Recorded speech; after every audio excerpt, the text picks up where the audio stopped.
மணக்கும் மதுரை மட்டன் பிரியாணி, பஞ்சு மாதிரி பரமக்குடி பன் பரோட்டா, தொடக்கரி போண்டா, இறால் வடைய சாப்பிட பாண்டி பஜார் பசும்பொன் ரெஸ்டாரண்ட்டுக்கு வாங்க. இனி மதுரை உணவை சென்னையிலேயே ருசிக்கலாம். Hola! Your dream vacation to Malaysia starts from rupees 24,999 only with GT Holidays, South India's #1 travel brand. முழுக்க முழுக்க முருகர் அப்படியே சொந்தமாக்கிட்டாங்க. கடவுள்னா எல்லா கடவுளும் ஒண்ணுதான். இதுல முருகர் வந்து தமிழ் கடவுளா, அவங்க அப்பா வந்து நார்த் இந்தியனா சிவா, அண்ணன் வந்து கணேஷ் வேற ஊரா, மாமா வந்து ராமர் வந்து உத்தரப்பிரதேச சொந்தக்காரரா, சித்தப்பா வந்து பீகாரா. இந்த மாதிரி உலகத்துல இருந்து பாத்துருக்கீங்களா? அது என்னங்க தமிழ் கடவுள், தெலுங்கு கடவுள், பீகார் கடவுள், இந்து கடவுள் தானே. ஸ்டாலின் அவர்கள் கூட முருகனை ஏத்துக்கிட்டாருன்னு வச்சுக்கோங்க. நாளையில இருந்து தைப்பூசத்துக்கு வாழ்த்து சொல்லுங்கன்னு கேட்டேன். திமுகவை சேர்ந்தவர் இல்லைன்றாரு, வாழ்த்து சொல்ல முடியாங்கிறாரு. முரண்பாடா இல்லையா? இப்ப இந்த எலெக்ஷன்ல வந்து ஒரு ஹிந்து ஓட் பேங்க் உருவாயிருக்கு அப்படின்னு தெரியுது. அதனால அதை வந்து மடைமாற்றுறதுக்கு திமுக செய்யுது அப்படிங்கிறீங்க. இந்துவை மட்டும் விரோதிக்கிறது. நீங்க எல்லாரும் திட்டுங்க, அது உங்க கட்சியோட கொள்கையா இருக்கலாம். எங்களுக்கு எந்த கடவுளும் இல்லைன்றது யாரும் கேட்க மாட்டோம். ஆனா இந்துவை மட்டும் திட்டுவன்றது இனிமேல் இங்க நடக்காது. ஆதம் நேயர்களுக்கு அன்பு வணக்கம். இந்த சிறப்பு நேர்காணலில் நம்முடன் இணைந்திருக்கிறார் பாஜகவின் செய்தி தொடர்பாளர் வழக்கறிஞர் குமரகுரு அவர்கள். வணக்கம் சார். வணக்கம். திமுக அரசு சார்பில் பழனியில முருகருக்கு ஒரு மாநாடு, இது வந்து ரொம்ப பிளான் பண்ணி ரொம்ப வெற்றிகரமா இருக்கு அப்படின்னு சொல்லிட்டு அவங்க தரப்புலையும் பேசுங்க, கூடிய கூட்டம் எல்லா விஷயத்தையும். ஆனா பாஜக வந்து தொடர்ச்சியா இது வந்து ஒரு விமர்சன பார்வையோடு அணுகுது. உங்க மாநிலத்தில் உட்பட எல்லாமே ரியாக்ட் பண்ணிக்கிறாங்க. இதை செய்தாலும் குற்றம், செய்யலினாலும் குற்றம்ன்ற மாதிரி இல்லையா நம்ம விமர்சனம்? இதுவரை கலைஞர் 5 முறை முதல்வராக இருந்திருக்கிறார். இப்போ 6வது முறையாக திமுக வந்திருக்கிறது. இதெல்லாம் சொல்றாங்கல்ல, உங்க நினைவு சரியா இருந்தா இது வரைக்கும் ஏதாவது இந்த மாதிரி மாநாடு நடத்திருக்காங்களா? இது மாதிரி ஒரு மாநாடு HRNC சார்பாக முருகருக்கு நடத்திருக்காங்களா? அப்ப நடத்தாத இருக்கும் போது புதுசா நடத்தினா அவங்கள பத்தி தான் நீங்க கேள்வி கேட்கணுமே தவிர விமர்சனம் பண்ற எங்களை கேள்வி கேட்க கூடாதுல்ல. ஏன் பண்றீங்க திடீர்னு? அது வந்து பாஜகவின் வெற்றின்னு சொல்றோம். அதெல்லாம் இல்ல, விட்டுருங்க. ஏன் இத்தனை நாளா பண்ணாம பண்றீங்க? ஏன்னா அண்ணாவோட கொள்கை என்ன? முதல்ல திகாலேருந்து வெளியில வரும்போது திமுகவோட கொள்கை வந்து ஒன்றே குலம் உருண்டை தேவன். ஒன்றே குலம் உருண்டை தேவன்றது, ஒன்றே குலம்ன்றது இந்து குலம் மட்டும் இல்லை, எல்லா குலமும் ஒரே குலம், ஒரே தேவன். ஒரே தேவன்னா எல்லா மதமும் சம்மதம். ஆனா எங்கேயுமே திமுக சேர்ந்தவங்க வந்து காவடி தூக்குனதோ ஏதாவது கொஞ்சம் ஏதாவது மீறி போய் யாராவது ஒரு தள்ள பொட்டு வச்சா கூட கருணாநிதி அவர்கள் கூப்பிட்டுன்னா ஏன் நெத்தியில ரத்த வடியுது அப்படின்னு கேட்கறது, பூ முதிச்சேன்னு சொன்னா காட்டு முன்னாடித்தனத்துக்கு அளவே இல்லையா அப்படின்னு கேட்டது, ராமர் பாலம் கட்டினாங்கன்னா ராமர் எந்த கோயில், எந்த காலேஜில், இன்ஜினியரிங் காலேஜ் படிச்சாரு அப்படின்றது, ராமர் வந்து எப்படிப்பட்டவர், இந்துன்னா திருடன், ராமர் வந்து பானம் குடிப்பவர், இது மாதிரி கமெண்ட்ஸ்ல எந்த கட்சி அடிச்சிருக்கு தமிழ்நாட்டில்? ஒன்றே குலம் தீகா சொல்றது வேற, ஒன்றே குலம் ஒருணை தேவன் அனைத்து எல்லா மதத்தையும் ஏற்றுக்கொண்ட ஒரு கட்சி எப்போ இந்த மாதிரி யாரை மட்டும் பேசுறாங்கன்னா ஹிந்து மட்டும் பேசுவாங்க, வேற யாரை பத்தி பேச மாட்டாங்க. அப்பேற்பட்ட ஒரு கட்சியோட பேக்ரவுண்ட்ல இருந்து வந்தவங்க இன்னைக்கு திடீர்னு ஏன் ராமர் மேல பாசம், முருகர் மேல பாசம், மாநாடு நடத்துறாங்கன்னு கேட்கும் போது நாங்க ஏன்னு கேட்டா விளக்கம் சொல்ற burden is on you to prove. நீங்க தான் burden, உங்க பக்கம் தான் இருக்குது. ஏன்னா நீங்க தொடர்ந்து காயப்படுத்திட்டே வந்திருக்கீங்க. இன்னைக்கு என்ன சொல்றாங்கன்னா, நேற்று 2-3 நாளா பார்த்தா புது விளக்கம் ஒன்று கொடுக்குறாங்க. அது வந்து எந்த புக்லையும் கிடைக்காது. முருகர் தமிழ் கடவுள், முருகர் எங்கள் உயிரில் ஒருவர், ஏன்னா அவர் குரத்தியை மணந்தவர், இடஒதுக்கீடு அங்கேயே பார்த்தவர், தெய்வானையை மணந்தவர், எங்கள் ரத்தத்தில் கலந்தவர் அப்படின்னு முழுக்க முழுக்க முருகர் அப்படியே சொந்தமாக்கிட்டாங்க. கடவுள்னா எல்லா கடவுளும் ஒண்ணுதான். இதுல முருகர் வந்து தமிழ் கடவுளா, அவங்க அப்பா வந்து நார்த் இந்தியனா சிவா, அண்ணன் வந்து கணேஷ் வேற ஊரா, மாமா வந்து ராமர் வந்து உத்தரப்பிரதேச சொந்தக்காரரா, சித்தப்பா வந்து பீகாரா. இந்த மாதிரி உலகத்துல இருந்து பாத்துருக்கீங்களா? ஒரு குடும்பத்தில் இருக்கிற தமிழ் கடவுளா. அது என்னங்க தமிழ் கடவுள், தெலுங்கு கடவுள், பீகார் கடவுள், கடவுள் தானே, இந்து கடவுள் தானே. ஏன்னா இந்த தப்பை மறைக்கிறதுக்கு எப்படி சமாளிக்கலாம்னா, முருகர் தான் எங்க வீட்டு பிள்ளை அப்படி எடுத்துப்போம், இனிமேல் முருகருக்கு மட்டும்தான் எடுத்துப்போம்னாங்க.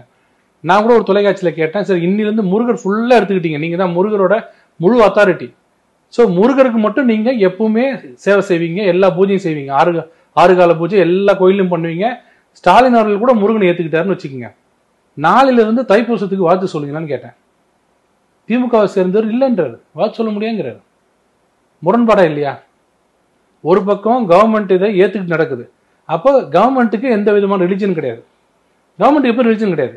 நாங்க திரும்ப கேட்கறது, முத்துவேல் கருணாநிதி ஸ்டாலின் அவர்களை நான் கேட்கல, தமிழக முதல்வர் ஸ்டாலின் அவர்கள் ஏன் வாழ்த்து சொல்லல இந்து பண்டிகைன்னு கேட்கிறோம். ஏன்னா தமிழக முதல்வர் நான் தேர்ந்தெடுத்தேன், நீங்க தேர்ந்தெடுத்தவர். அப்போ அந்த முருகரோட இது பாத்தீங்கன்னா நம்ம முருகர்ன்றது தமிழ்நாட்டுல எல்லாரும் வணங்குறது. நீங்க பழனி பக்கம் போனீங்கன்னா பாத யாத்திரை போவாங்க. நம்ம உடலில் கலந்த ஒரு கடவுள் யாருன்னு கேட்டா முருகர், விநாயகர் எல்லாருமே. இப்ப முருகரை மட்டும் தனியா எடுக்கிறீங்களே, பிரிச்சு எடுக்கிறீங்களே, அப்ப அட்லீஸ்ட் அவருக்கா அந்த கன்செஷன் கொடுப்பீங்களா?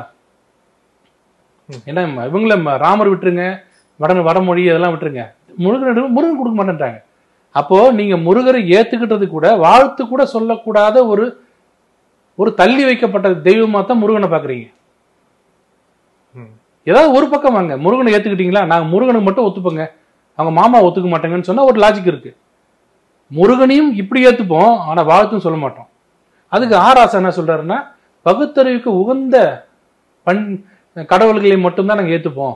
உதாரணத்துக்கு வாழ்ந்த ப்ரூஃப் இருக்கிற ஜீசஸ், வாழ்ந்த இது இருக்கிற நபிகள் வாழ்ந்திருக்காருன்னு ப்ரூஃப் இருக்கிறவங்களை ஏத்துக்கிறோம், மூட நம்பிக்கை ஏத்துக்க மாட்டோம். அப்படியே உலகத்தை பாயா சுருட்டி தலையில வச்சுட்டு போன நரகாசுரனை நாங்க எப்படி ஏத்துக்க முடியும்னு பகுத்தறிவு உண்டு, சரியான பகுத்தறிவுலாம் பேசுவார் இந்து மதத்துல மட்டும். அவர் நாம இங்க கேட்டது என்னன்னா, இப்ப ஓணம் பண்டிகை என்னன்னு கேட்டோம். பகுத்தறிவுன்னா ஓணம் பண்டிகை என்ன? முதல் அடி பூமி, இரண்டாவது அடி வானம், மூன்றாவது அடி உங்க தலை. உங்க தலை எப்படி இருந்தது? வானம் ஒரு அடி, பூமி ஒரு அடி, அப்ப தலை எங்க இருந்தது? உங்க கால் எந்த அடியில, எந்த வானத்துல இருந்தது? இல்ல அப்ப லாஜிக் இல்ல அதுல. அதுக்கு ஏன் ஓணத்துக்கு வாழ்த்து சொல்றீங்க? ஏன்னா மலையாளிங்க நிறைய இருக்காங்க, ஓட்டு வேணும்னு.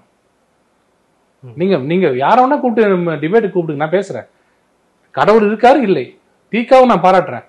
கடவுள் இருக்கு இல்ல, எங்களுக்கு கடவுள் இல்லை, எதுவா இருந்தாலும் சரி அது வச்சுக்கோங்க. இது என்ன பார்ட்டிஷன், பார்ட்லி அலவுடு கடவுள், அதுவும் பேஸ்ட் ஆன் இது மொழி கடவுள், இனத்துச்சு ஒரு கடவுள். அந்த கடவுளும் உண்மையா இல்லை. நீங்க முருகனே உண்மையில கோச்சுப்பாரு, என்னை ஏத்துக்கிட்டீங்க பரவாயில்ல, இப்போவாது எங்களை ஏத்துக்கிட்டீங்களே, அப்ப தைப்பூசத்துக்கு வாழ்த்து சொல்லுவீங்கட்டா அதுக்கு நாங்க சொல்ல மாட்டோங்கன்னா இது என்ன வகையான பக்தின்னே தெரியலையே. சரி, இவ்வளவு சொல்றேன். நீங்க போன எடப்பாடி அவர்கள் ஆட்சியில கந்த சஷ்டி கவசத்தை பத்தி கேவலமா பேசின இந்த கூட்டத்தை, இந்த கருப்பர் கூட்டம், பிளாக் ஷீப், அந்த கூட்டத்தை கண்டிக்கவே இல்லையே. நீங்க கண்டிக்கணுமா வேணுமா? எங்கள் இனத்தவரை, எங்கள் மொழியை சேர்ந்தவரை, எங்கள் இனத்தை சேர்ந்த முருகனை எப்படி நீ திட்டலாம்? ராமரை திட்டிக்க, சிவனை திட்டிக்க, எங்க வீட்டு பிள்ளை ஏன் திட்டிங்கன்னு கேட்கணும்ல. அப்ப அங்கேயும் இல்லையா? இப்ப மொத்தத்துல பார்த்தா திமுக கன்ஃபியூஸ்ட் ஆகி, பாதி பேர் இவர் ஏன் நடத்தினாருன்னு தெரியல, பாதி பேர் நடத்தினது சரி ஆனா அதுக்காக வாக்கு சொல்லாம ஏன் இருக்காருன்னு தெரியல.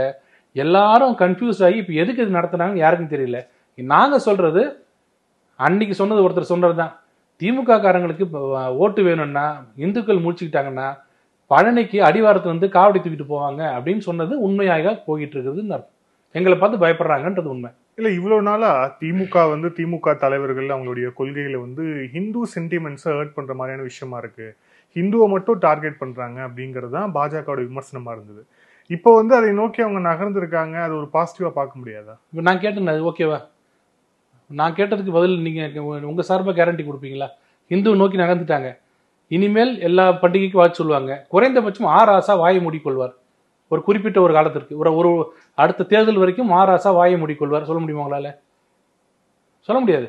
இந்த நாட்டில் கடைசி இத்தனோண்டு ஒரு இந்து கடவுளோட சிலை இருக்கிற வரைக்கும் சமத்துவம் இந்த நாட்டில் வராது அப்படின்னு சொன்னது ஒரு பாராளுமன்ற உறுப்பினர் ஆராசா. அப்போ அவ்வளவு வன்மத்தை கக்கிற ஒரு மதத்துக்கு மேல திடீர்னு பாசம் வருதுன்னு சொன்னா எப்படி ஏத்துக்க முடியும்? ஏத்துக்கிற மாதிரி இல்லைன்னு சொல்றோம். இல்ல, அவங்க தரப்புல சொல்லும் போது நாங்க முருகருக்கு இன்னைக்கு மாநாடு நடத்துறோம், இன்னைக்காக செய்யறோங்கிறது இல்ல. இதுக்கு முன்பாக இருந்த கருணாநிதி அவர்கள் காலத்திலேயே நாங்க அப்படிதான் இருந்திருக்கோம். கருணாநிதி அவர்கள் காலத்துல எம்ஜிஆர் அவர்கள் ஆட்சியில் இருந்த போது பழனியில ஒரு வைரவேல் ஒன்று கொடுத்து அதுக்கப்புறம் காணாம போனப்போ அதுக்கு ஒரு பால் கமிஷன் அமைக்கப்பட்டு அந்த வேலை மீட்கணும்னு சொல்லிட்டு கருணாநிதி அவர்கள் பாத யாத்திரை போனாரு. ஸோ இது நாங்க ஹிந்து சென்டிமெண்ட்ஸை ஹர்ட் பண்றோங்கிறத தாண்டி முருகனுக்காக எப்ப நாங்க பேசியிருக்கோம் அப்படிங்கிறாங்களே. அப்போ நீங்க ஒரு பேசுனது உங்களுக்கு ஞாபகம் இருக்குமா தெரியல. அப்ப கருணாநிதி அவர்கள் என்ன பேசினா தெரியுங்களா? எங்களுக்கு வேல் மேல் நம்பிக்கை இல்லை, வேலை திருடியவர்கள் மீது எங்களுக்கு நடவடிக்கை இருக்குன்னு தான் கேட்டோமே தவிர எப்படி ஆலயத்துள் நுழைவது எங்களுக்கு உடன்பாடு இல்லைன்னு பெரியார் சொன்னார். ஆலயத்திற்குள் நுழைந்து சாமியை கும்பிடணுன்றது எனக்கு உடன்பாடு கிடையாது. ஆனால் ஆலய உள்ள போறது என்னோட உரிமை என்றதுக்கு நான் போராடணும்னு சொன்னாங்க தெரியுங்களா? கன்ஃபியூஸ்டா இருக்கும். அதே மாதிரி தான் ஒரு கலைஞர் ஒன்று சொன்னார். வேல் வந்து ஐயோ எங்களோட முருகனோட வேல் காணாமல் போச்சு, நான் கவலைப்படல. அந்த முருகனோட வேலை யார் எடுத்ததுன்னு கேட்டான். அப்ப இருந்து ஆரம் வீரப்பன், அப்ப இருந்து அறநிலையத்துறை எடுத்துச்சு. அப்போ உண்மையான திருடனை கண்டுபிடிக்கணுன்ற அரசியல் நோக்கத்துக்காக தான் அப்ப பாத யாத்திரை போனாங்க. அப்ப எங்கேயும் இப்ப கூட சொல்றாங்களே 3200 பூஜை நடத்தினாங்க, 1200 கோயிலுக்கு இது கும்பாபிஷேகம் பண்ணாங்க, 350 தேரை இழுத்தாங்க. எல்லாம் இழுத்தீங்க. அப்படியே ஒரு ஆராசா வாயை ஏன் மூட முடியல? அப்ப சொல்லலாம் இல்ல, திரும்பி எப்ப இந்த பக்கம் தேர் இழுக்கிறோம், இந்த பக்கம் கும்பாபிஷேகம் பண்றோம், பின்னாடி இப்படி பேசுறியப்பா, நியாயமாப்பா, பேசாதப்பான்னு சொல்லலாம்ல. ஏன் அதை பேச விட மாட்டீங்க? ஏன் அவர் பேச விடுறீங்க? ஏன்னா இங்க பேசணும், சிறுபான்மை ஓட்டு வரணும். இங்க ஹிந்துவை லைட்டா பண்ணி விடணும், ஹிந்து ஓட்டும் வரணும். அது வராது. இப்படியும் அப்படி ரெண்டு பக்கம் இருந்துன்னா வராது. இப்ப மக்கள் புரிஞ்சுக்கிட்டாங்க. இத்தனை நாளா இல்லாதவங்க திடீர்னு முருகன் மேல பாசம். ஓஹோ, அப்போ எல் முருகன் வேல் யாத்திரை நடக்கும்போது ஆதரவு கொடுக்காதவங்க இன்னைக்கே எப்படி நடத்துறாங்க? அன்னைக்கு ஆதரவு கொடுக்கலையே. திமுக ஆதரவு கொடுத்துருக்கலாம்ல. எங்கள் முருகன், எங்கள் ரத்தத்தில் கலந்த முருகன், எங்கள் தமிழ் கடவுள் சொல்லிருக்கலாம்ல. அப்ப விட்டாங்களே. அது அரசியல் தான். ஆனா அப்பவே கனிமொழி தொடங்கி பல தலைவர்கள் கையில வேல் ஏந்துனாங்கல்ல.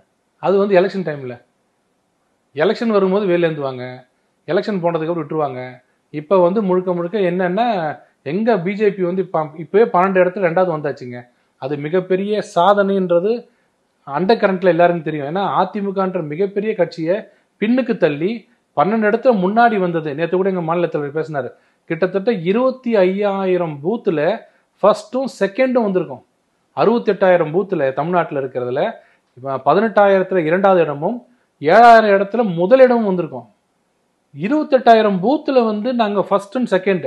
ஃபர்ஸ்ட்னா மிகப்பெரிய ஒரு சாதனை. 2வது வந்து யாரை தள்ளி? நாம் தமிழரையோ வேற யாரும் சின்ன கட்சியும் இல்லை, அதிமுக பின்னுக்கு தள்ளி முன்னாடி வந்திருக்கு. அப்ப 25,000 பூத்துல நாங்க முன்னாடி வந்திருக்கோம்னா அது எவ்வளவு பெரிய கலக்கத்தை உண்டாக்கி இருக்கோம் ரெண்டு கட்சிக்குமே. அதனால இப்ப என்ன சொல்றாங்க, நாங்களும் இந்துக்கள் எதிரி அல்ல அப்படின்னு சொல்றாங்க. ஸோ இப்போ இந்த எலெக்ஷன்ல வந்து ஒரு ஹிந்து ஓட் பேங்க் உருவாயிருக்கு அப்படின்னு தெரியுது. அதனால அதை வந்து மடைமாற்றுறதுக்கு திமுக செய்யுது அப்படிங்கிறீங்க. இந்து விரோதம் இனிமேல் நடக்காது. இந்துவை மட்டும் விரோதிக்கிறது. நீங்க எல்லாரும் திட்டுங்க, அது உங்க கட்சியோட கொள்கையா இருக்கலாம். எங்களுக்கு எந்த கடவுளும் இல்லைன்றது யாரும் கேட்க மாட்டோம். ஆனா இந்துவை மட்டும் திட்டுவன்றது இனிமேல் இங்க நடக்காது.